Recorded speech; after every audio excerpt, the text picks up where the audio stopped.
tout le monde. Alors aujourd'hui, je vais vous parler plus à propos d'un de mes nouveaux livres bilingues, Whispering Willows Soit Chuchotant. Alors comme je viens juste de dire, c'est un livre bilingue, ce qui veut dire que la version française et anglaise se retrouvent dans le même livre au lieu d'être séparées.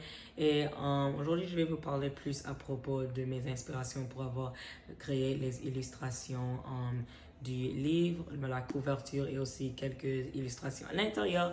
Mais avant que je vous dise à propos de ces inspirations, je vais d'abord vous dire le résumé de l'histoire. Alors, Whispering Willows, Soit Chuchotant, ça parle à propos d'une jeune fille, Gabri, qui est à la recherche d'une arbre mystique surnommée le Sol Chuchotant pour qu'elle puisse se souvenir de ses mémoires perdues avant qu'elle se perde pour toujours. Alors d'abord, on va commencer avec la couverture du livre que j'ai illustré moi-même. Alors ici, on peut voir qu'il y a trois personnes. Si vous regardez plus près, il y a quelqu'un au milieu, mais on ne peut pas vraiment voir leur visage, alors c'est plutôt comme une silhouette.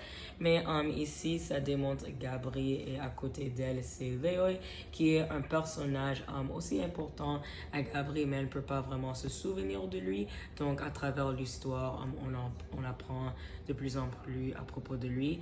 Mais ici, au milieu, c'est un peu comme la silhouette de Gabri quand elle a oublié toutes ses mémoires.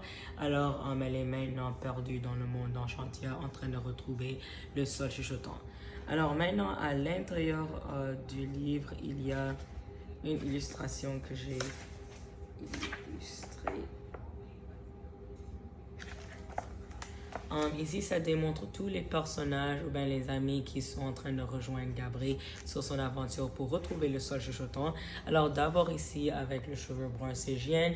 Il est le plus âgé du groupe et c'est lui qui raconte à Gabri plus à propos de l'arbre mystique et lui fournit des informations pour qu'elle puisse aller sur cette aventure. Après, nous avons Léo ici que j'ai dit et aussi sur la couverture du livre. Et comme je viens juste de dire, il est assez important à Gabri, mais elle ne peut pas vraiment se souvenir de lui. Alors, au fur et à mesure qu'on lit plus à propos de l'histoire, on apprend plus à propos de lui et des autres personnages qui ont décidé de rejoindre Gabri. À côté de Léo, nous avons Devin et au début de l'histoire, on apprend un petit peu plus à propos de lui que les autres. Par exemple, on sait qu'il aime faire peur aux gens pour une raison. Et à côté de lui, nous avons Selena qui était une des meilleures amies de Gabri avant qu'elle a perdu ses mémoires. Et malheureusement, elle ne se souvient pas beaucoup d'elle. Et au milieu, en petite forme, c'est encore une illustration de Gabri, ce qui est notre personnage principal de l'histoire. Comme je viens de dire, c'est elle qui a perdu toutes ses mémoires et qui a besoin d'aller sur une aventure à travers le monde enchantia pour qu'elle puisse retrouver le Sol Chuchotant pour se souvenir de ses mémoires et aussi pour se souvenir de la raison pour laquelle elle a perdu ses mémoires et pourquoi il y a une corruption bizarre de glace qui est en train d'envahir leur monde. Alors si vous voulez avoir une copie de Whispering Willows Soit Chuchotant, c'est disponible à n'importe quel magasin en ligne qui vend des livres et aussi à quelques magasins physiques. Alors vous pouvez prendre votre copie pour apprendre plus à propos des aventures de Gabri et ses amis pour retrouver le Sol Chuchotant.